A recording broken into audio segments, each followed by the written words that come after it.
Assalamu alaikum wa rahmatullahi wa barakatuh. This is a clarification statement by Imam Mahdi Nasser Mohammad Al-Yemani on the 16th of Al-Qa'dah 1433, the 2nd of November 2012. The statement is being recited for you by one of his supporters.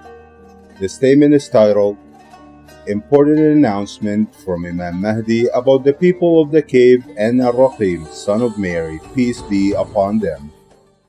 In the name of Allah, the most gracious, the most merciful, and peace and blessings on my grandfather from generations, Muhammad, and upon all pure supporters, and among them Ahmad Wasabi and Al-Yemani, who are loved by the Imam Mahdi Nasser Muhammad Al-Yemani, as they are the last ones we appointed to reach an agreement with the people of Okmur village. What good men these two are! They don't fear the blame of any blamer in the way of Allah, but they did not convince all parties. Some of them say, tell the Imam Nasser Muhammad to come to show us the way to the road to the cave. But their only goal is to determine the exact location of the cave and then create a fake problem among themselves to get rid of the messengers of Imam Mahdi Nasser Muhammad Al-Yemani, and then begin the archaeological area near the cave in search of treasures, and that is all they seek. They hurt Salih without right because of his guests, the messengers of Imam Mahdi.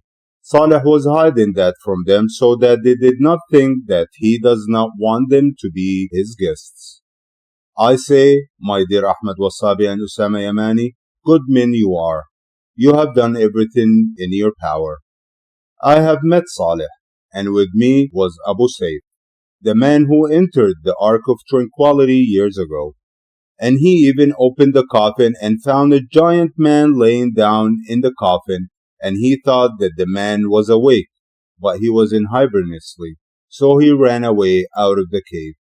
But then the thought of mummification hit his mind, and he thought that perhaps the man is mummified, so he, Abu Saif, returned to the cave and opened the coffin again and looked to the man's face, who looked as if he was about to talk to him, because his eyes were open. He looked at him. No doubt there was no atrophy in his body, and he did not look mummified. So he feared that he might be Ifrit or Jinn, and did not want to wake him up from his sleep. So he calmly put back the upper cover of the coffin and looked around him in the dome of the mosque. And he saw a stone gate in the wall, and there was an opening in the door. From far, he used his torch while he was still beside the coffin.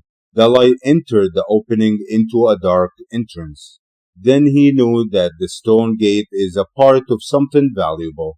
And then he thought, perhaps this is the king that is in the coffin, while in the dark place are his treasures. And then started walking toward the door of the wall, and 3 steps before he reached it, his feet were stiff by the power of Allah, and he could not move.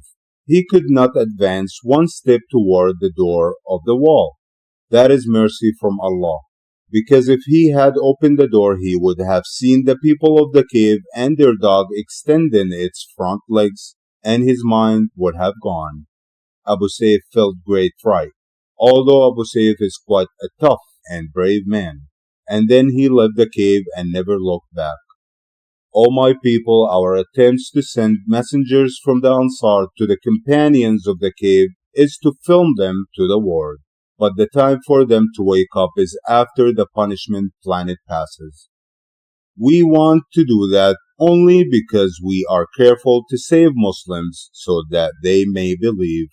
But there are obstacles preventing the messengers of the Imam Mahdi from reaching and filming the companions of the cave and Ar-raqeem, Isa son of Mary, peace be upon them all, and to Allah we all return. And the age of dialogue before the appearance is about to end. In Allah is our trust, best helper, best protector. Your brother, Imam Nasser Muhammad Al-Yemani.